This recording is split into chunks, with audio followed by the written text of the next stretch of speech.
Ele é o primeiro brasileiro a comandar a operação brasileira da L'Oréal, a maior companhia de cosméticos do mundo. No ano passado, a empresa cresceu 15% no Brasil. É o 5º ano consecutivo de crescimento de 2 dígitos no país. Nós vamos conversar nesta edição do Show Business com Marcelo Zimmet, presidente da L'Oréal Brasil. Marcelo, obrigado pela presença em nosso estúdio. Você está na companhia, na maior companhia de cosméticos do mundo, há 13 anos. Presidir uma empresa desse porte, do porte da L'Oréal, era o seu objetivo desde o início da carreira? Bom, primeiro, boa noite. Obviamente, você pode pensar nisso, você pode até considerar isso, mas eu sempre fui uma pessoa muito realista de ter, talvez, objetivos ou vontades que fossem um pouco mais tangíveis, que eu conseguisse sentir que era possível fazer isso, pelo menos no meu planejamento. Então eu te diria que talvez no começo da carreira pareça uma coisa muito distante mesmo. Mas depois, quando você vai evoluindo na carreira, eu sempre fui muito mais para passos mais curtos. Então, quando eu vou virar gerente, depois quando eu vou virar um diretor, quando eu tenho capacidade de virar um vice-presidente, um presidente de um país, e aí foi progredindo. Então, eu acho que, sim, eu comecei a sonhar com isso um pouco mais na metade da minha carreira para frente do que lá no início. São quantas marcas no Brasil? Então, o Grupo L'Oréal, é muito interessante sua pergunta, porque as pessoas acabam associando o nome da companhia com algumas marcas que a gente tem. Mas o Grupo L'Oréal hoje tem 38 marcas a nível global. No Brasil, por enquanto, são 21 marcas. 21? São 4 unidades de negócio, onde tem a unidade de negócio de consumo massivo. Então, tem várias marcas como L'Oréal Paris, que é a maior marca de beleza do mundo. E marcas como Garnier, Maybelline, e brasileiras tem Niel e Colorama. Daí a gente tem uma unidade de negócio que trabalha com produtos mais recomendados por dermatologistas, que tem marcas como La Roche-Posay, Vichy, CeraVe e SkinCeuticals. Tem uma divisão de produtos profissionais, onde o nosso foco é trabalhar com o mercado de cabeleireiros e stylists também. Tem marcas como Kerastase, L'Oréal Professionnel, Redken no Brasil. E tem também a divisão de luxo, que trabalha com fragrâncias, maquiagem, produtos papel, e com marcas como Lancôme, Saint Laurent, Prada, Armani e outras marcas mais. Quer dizer, todas essas marcas que você está listando são marcas extremamente conhecidas no mundo. Sim. E são marcas conhecidas no Brasil também. Isso. Essa operação brasileira, qual que é o tamanho? A gente é relevante? Eu imagino que sim, que o Brasil é relevante para os negócios globais. Então, tem duas formas de enxergar. Quando a gente fala sobre tamanho e potencial de mercado, o Brasil é o 4º maior mercado de beleza do mundo. Do mundo. Então, sim, ele é muito relevante. Ele chegou a ser o 3º maior mercado do mundo, mas por uma questão cambial, ele hoje está em 4º lugar. Primeiro, segundo e terceiro? Estados Unidos, China, Japão. Tá. Depois já vem o Brasil. Mas o Brasil tem total condição de voltar a ser o número 3 do mundo. E é um Brasil o Brasil tem várias peculiaridades, como categorias que são muito grandes no Brasil, como a parte de fragrâncias, é o 2º maior mercado do mundo, é um dos 5 maiores mercados do mundo de produtos para o cabelo também, super sofisticado a nossa rotina de cabelo. Então, tem duas formas de você enxergar a importância do Grupo L'Oréal no Brasil para o grupo. Primeiro, a questão do tamanho de mercado e potencial e o que a gente pode aprender nesse mercado, mas também tem toda uma questão de... O Brasil ele é muito único, ele é muito diverso, A gente tem uma grande miscigenação da nossa população, que faz com que dos 66 tonalidades de pele que a gente identificou no mundo, o Brasil tem praticamente 55. E das 8 tipos de cabelo que a gente identificou no mundo, o Brasil tem os 8. Então, o Brasil também tem essa relevância de ser um grande laboratório para o Grupo L'Oréal, além do tamanho e importância que ele tem para algumas categorias. Quer dizer, isso que você acabou de falar é muito relevante, O Brasil tem tonalidades de pele que você não encontra em outros lugares do mundo. Não. Ou seja, você pode até encontrar, mas você dificilmente vai encontrar um país com 55 tonalidades de pele.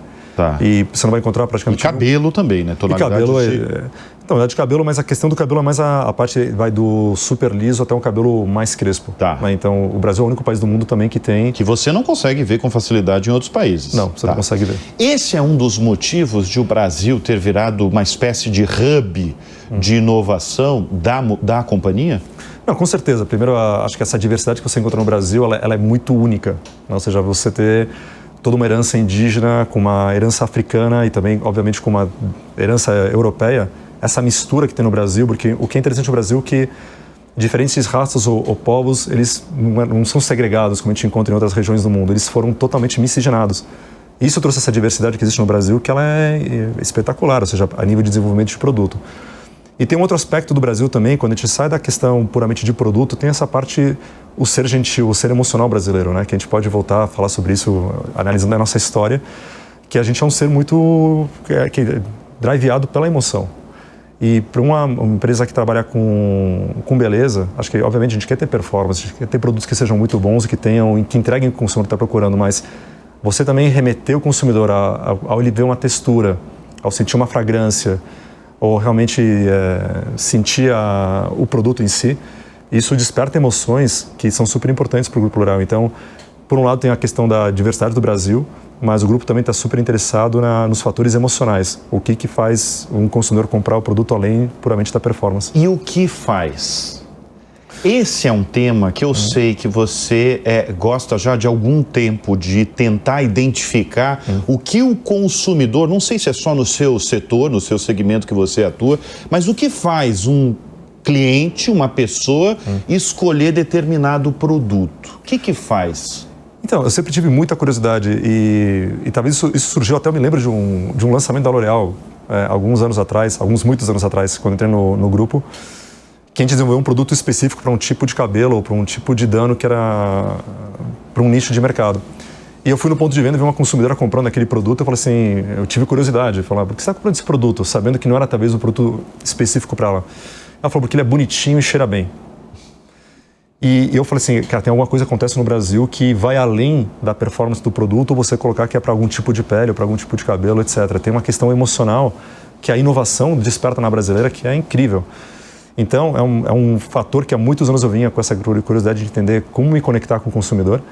E acho que a própria companhia evoluiu muito com tecnologias, né? De você conseguir hoje, através de um mapeamento cerebral, de estímulos cerebrais, você conseguir ver se a pessoa ela teve alguma conexão emocional ou não com uma textura, com uma cor, com uma fragrância. Cheiro. Exatamente. E o cheiro no Brasil é muito importante. A gente sempre diz que é só você passar num ponto de ônibus 5, 6 horas da tarde, você vê a mistura de fragrâncias, mas isso vem também da nossa herança, né, da cultura brasileira, que quando você pega o indígena, que teve sempre essa preocupação com a higiene, com a limpeza, com o relacionamento com a água, etc., isso hoje se reflete no nosso comportamento como consumidor. Então, hoje a mulher brasileira, o homem brasileiro também toma de 1 a 2 banhos no mínimo por dia, chegando a 3. Se você for falar sobre isso na Europa e Estados Unidos, você fala assim... Não, se você falar na França, a companhia é francesa, Eles né? não entendem, mas a gente conseguiu explicar isso recém o ano passado. Porque a gente também, através da Eles não entendiam? Mesmo se você explicar, tem 40 graus. A companhia aqui, a Operação Brasileira, a sede é no Rio de Janeiro. Rio de Janeiro, você tem facilmente 38, 39, 40 graus com sensação térmica de 44, mais, né? Mesmo com a temperatura, às vezes eles não entendiam? Não, porque é uma coisa que é um fator que, obviamente, você pode ter talvez um banho a mais, um a menos durante o verão ou inverno, mas independente disso, no verão ou no inverno, o brasileiro toma no mínimo 2 banhos por dia. Isso. E talvez não fosse tão fácil explicar isso para alguém de fora, até porque existe toda a questão de sustentabilidade, a questão do uso da água, que a gente tem que ser um pouco mais cuidadoso, etc.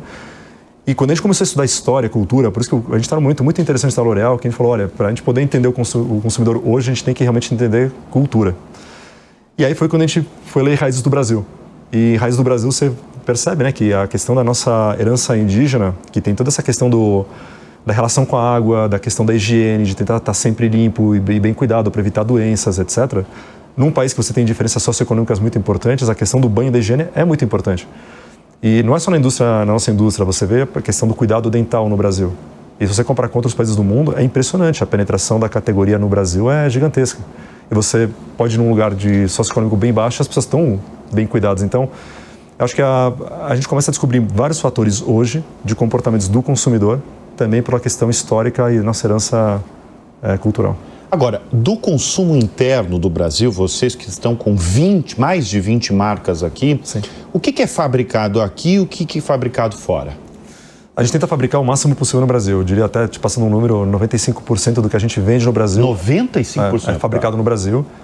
E a gente tem uma das maiores fábricas do mundo, está aqui no Brasil, e o volume dela é praticamente para atender o mercado brasileiro. Então, a gente tenta nacionalizar o máximo possível. Essa fábrica está onde? Em São Paulo. Em São Paulo, tá. Está aqui em São Paulo. Tá.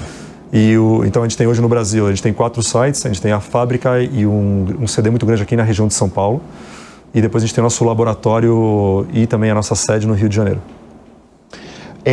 Você falou muito sobre... Eu já ouvi você falando e você falou aqui também sobre fragrância, né? Que o brasileiro gosta de fragrância muito mais do que em outras regiões. Tem uma explicação? Não, tem essa questão, acho que a fragrância, além de despertar várias emoções para o consumidor brasileiro, ela traz uma sensação de higiene. A gente fala que não adianta querer lançar, por exemplo, no Brasil, um shampoo que não faça espuma.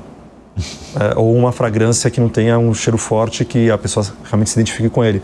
Acho que o brasileiro tem essa questão do que a gente fala de uma gratificação imediata. Ele tem que ver aquele investimento que ele faz, ele tem que sentir, tem que ver.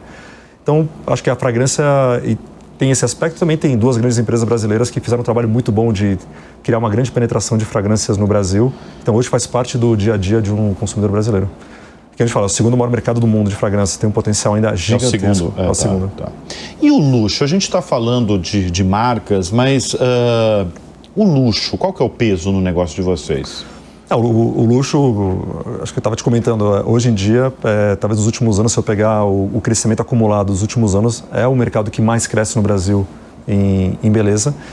E a razão, acho que tem um pouco culpa da indústria, um pouco também o desconhecimento do mercado. Acho que talvez a gente tinha aquela imagem de que beleza, luxo dentro do mercado de beleza era a compra mais de free shop quando você viajava, o que não é real, né? Ou seja, acho que isso acabou criando um preconceito onde as pessoas falam assim, vou comprar isso fora do Brasil. E isso acabou gerando uma falta de investimento do próprio varejo no Brasil, de desenvolver um varejo de luxo. Se você comparar com outros países da América Latina, a gente está super subdesenvolvido na expressão de marcas de luxo no varejo. Por outro lado, a própria pandemia fez com que o consumidor falasse, bom, já que eu não posso viajar, onde eu vou comprar? E quando ele percebeu que o preço não era tão diferente de ter as marcas de luxo no Brasil e o que ele podia comprar no free shop, ele viu que a diferença não era tão grande e ele podia parcelar. E aí ele falou assim, opa, dá para comprar aqui no Brasil. Então a gente percebe um aumento da penetração e um aumento das categorias aqui no Brasil que é bastante relevante para o grupo. A gente está falando de mais de 20 marcas no Brasil, 40 marcas no mundo? 38 marcas. 38 marcas no mundo. Como é que vocês enxergam as marcas concorrentes? Porque vocês, de alguma forma, foram comprando essas marcas e também vendendo essas marcas. Por exemplo, eu lembro muito do negócio que aconteceu com a Aesop, né? Vocês venderam para... A gente vendeu o Body Shop para Natura. Venderam para Natura. E depois do tempo a gente comprou Aesop deles. Exatamente. Como é que vocês ficam analisando essas marcas concorrentes? E eu sei que está vindo uma aqui para o Brasil, não é? Tá vindo. Uma nova marca, né? Então, o que é interessante da L'Oréal, que a gente falou hoje, são 38 marcas globais, mas originalmente da companhia são 3. Que é L'Oréal Paris, L'Oréal Profissional e Kerastase. Tá. As outras 35 marcas que a gente tem são aquisições. Então, é uma empresa que está sempre olhando para novas marcas. A gente tenta procurar complementaridade de portfólio. Então, quais são categorias? A gente tem praticamente todas as categorias de beleza. A gente tem todas as faixas de preço. Então, sempre que a gente olha alguma marca que está fazendo alguma coisa diferente, que poderia agregar algum tipo de valor para a gente, é super interessante e, por que não, fazer uma aquisição. Mas aqui, um fator que eu sempre tento explicar para as pessoas sobre o modelo de aquisição da L'Oréal é muito interessante, porque a gente não l'orealiza as marcas que a gente compra. A gente procura, na verdade, que elas influenciem o nosso modelo. É a razão pela qual a gente comprou essa marca. Então, tem vários exemplos de marcas que a gente comprou e que elas tinham alguma coisa muito específica de modelo. E era uma marca de 150 milhões de dólares, ou seja, 200 milhões, para uma empresa que fatura mais de 40 bilhões. E essa marca conseguiu mudar completamente todo o modelo de negócio da companhia, porque a gente tem essa abertura de tentar, ou seja, curiosidade, o que é diferente e o que isso pode ajudar a gente também a com que as marcas já existentes sejam mais relevantes para o consumidor. Então é um modelo muito interessante, né, de procurar complementaridade, mas também que a gente pode aprender com essas marcas para influenciar esse modelo orgânico da L'Oréal de estar sempre mutando. A operação brasileira, vocês têm cerca de 3 mil profissionais, né? Sim. Esses 3 mil profissionais, eles estão espalhados, eles estão no Rio de Janeiro, eles estão espalhados em fábricas? Eu diria que a metade hoje está metade. Metade está entre laboratórios e sede, metade está entre o CD. Qual é o tamanho dessa operação? São quantas fábricas? Você falou de uma fábrica muito grande aqui em São Paulo. Uma fábrica em São Paulo. É uma fábrica muito interessante, porque geralmente as fábricas de beleza, de outras indústrias, você tem fábricas muito especializadas em uma categoria, etc. Aqui no Brasil a gente tem uma fábrica que é multicategoria, então é uma fábrica enorme, que é uma complexidade, mas super bem gerenciada, com indicadores muito, muito bons. Então, assim, a gente tem uma fábrica que é muito grande, é uma das maiores fábricas da L'Oréal no mundo. E a gente tem, fora isso, tem um CD muito grande também no interior de São Paulo, até porque grande parte do nosso volume é vendido em São Paulo, então até para uma questão de sustentabilidade e reduzir a emissão de gás carbônico, você faz um envio rápido do produto para o CD e ele chega rápido também em São Paulo. Mas o que é interessante da L'Oréal, até falando um pouco sobre a questão de diversidade, porque a gente está no Rio de Janeiro, quando grande parte das indústrias também está aqui em São Paulo, mas o Rio de Janeiro, quando você fala de indústria de cosmética, você consegue enxergar essa diversidade na rua. Você vê as grandes mudanças de tendências, de cores, de cabelo, de pele, o que talvez em outras regiões do Brasil você não consegue enxergar de forma tão óbvia como no Rio. E é uma das razões pelas quais a gente também tem o nosso laboratório, que é um laboratório que está localizado no Brasil, mas é um dos 8 hubs de inovação do mundo. Vocês chamam de hub de inovação, centro de pesquisa, como é que vocês... A gente pode chamar todos esses nomes, mas seria que é um centro de pesquisa avançada do Grupo L'Oréal, que obviamente ele desenvolve muita coisa com base no conhecimento do consumidor brasileiro, mas muitas das tecnologias que a gente desenvolve no Brasil, de cabelo, de proteção solar, de pele, depois elas são exportadas para o mundo inteiro. Muita coisa sai para o mundo? Muita coisa sai. Muita coisa sai, e uma das coisas que a gente fala de forma muito aberta sobre o Brasil, principalmente quando a gente fala sobre cabelo. Não existe consumidora no mundo que seja mais exigente com o cabelo do que a consumidora brasileira. É mesmo? Ou seja, uma mulher brasileira hoje, em média, ela usa entre 7 e 8 produtos na sua rotina diária. Se você comparar, por exemplo, com uma mulher francesa, não vai passar de 3. Então, é o creme de pentear, é o shampoo, o condicionador, é o óleo, é o creme da tarde, é um creme pré-dormir para que você, de repente, não amasse seus cachos. Então, é um nível de complexidade e exigência tão alta que muitas das tecnologias que a gente desenvolve no Brasil, depois a gente exporta para o mundo inteiro. Que é o inverso, por exemplo, às vezes na questão de pele. Os asiáticos são muito mais avançados do que a gente na questões de pele. Então, a gente também pega os conhecimentos deles e tenta trazer e adaptar para o Brasil. Então, é interessante que os laboratórios trabalham dessa forma, de uma inovação inversa, né? Então, do Brasil para o mundo, mas também do mundo para o Brasil. Essa exigência da mulher brasileira que você está trazendo dados, inclusive, 7 produtos em média por dia ela usa. Isso. Sempre foi assim ou ela está cada vez mais exigente, está cada vez mais vaidosa? Então é interessante, a gente vê a evolução. Alguns anos atrás a gente podia falar sobre 5, 6, depois entrou 7, entrou 8. E o que é interessante é que a indústria de cosmética, ela não necessariamente ela trabalha pela demanda do consumidor, a gente também cria demandas. A gente cria novas categorias. Então a gente às vezes cria categorias que a consumidora nunca imaginou que existisse ou que fosse necessário. Então, o que é legal dessa indústria é essa criatividade também de criar novas rotinas, novas categorias, novos segmentos, que você não sabia que você precisava até que ele apareceu e você falou assim, que incrível. E aí a gente hoje consegue ver muito nas mídias digitais, até produtos nossos que hoje são guardados na geladeira e virou o geladinho. Que a gente, até no nosso desenvolvimento a gente não sabia. Então o próprio consumidor ajuda a gente a criar novas categorias. A gente está falando do centro de inovação de vocês, né, e de como o Brasil é relevante para a operação global.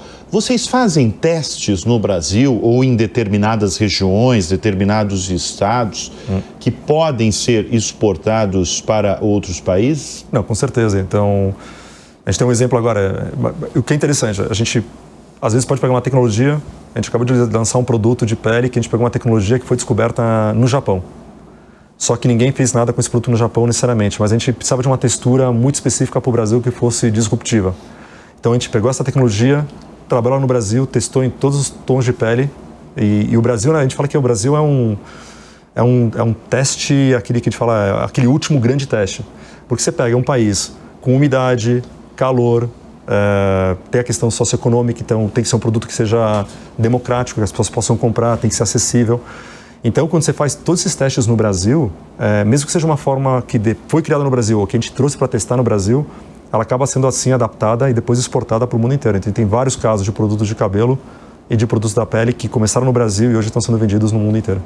Olha, eu apresentei o Marcelo no início do programa como o primeiro brasileiro a comandar a operação, né?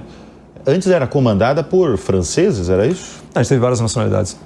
São 65 anos de Brasil. 65 anos de Brasil. Nos primeiros 60 foram expatriados. Pois é, o primeiro brasileiro a comandar essa operação, né? O que foi determinante para você conquistar esse título? Então, primeiro... A sua avaliação. Eu sei que você foi escolhido. O que você acha que foi determinante para ser o escolhido? Acho que você tem uma performance que é avaliada. Então, eu tive que passar por vários desafios. A gente estava comentando isso antes. Eu acho que desde o meu primeiro cargo de presidente numa outra companhia, eu sempre fui para mercados muito difíceis. Eu peguei leste europeu durante a crise financeira, depois fui para a América Central durante alguns momentos políticos bastante tensos. Depois trabalhei 5 anos na Argentina com 3 presidentes. Com 3 presidentes, né? Você pegou... Peguei a Cristina, peguei o Macri e depois o Macri e o Alberto Fernandes. Alberto Fernandes.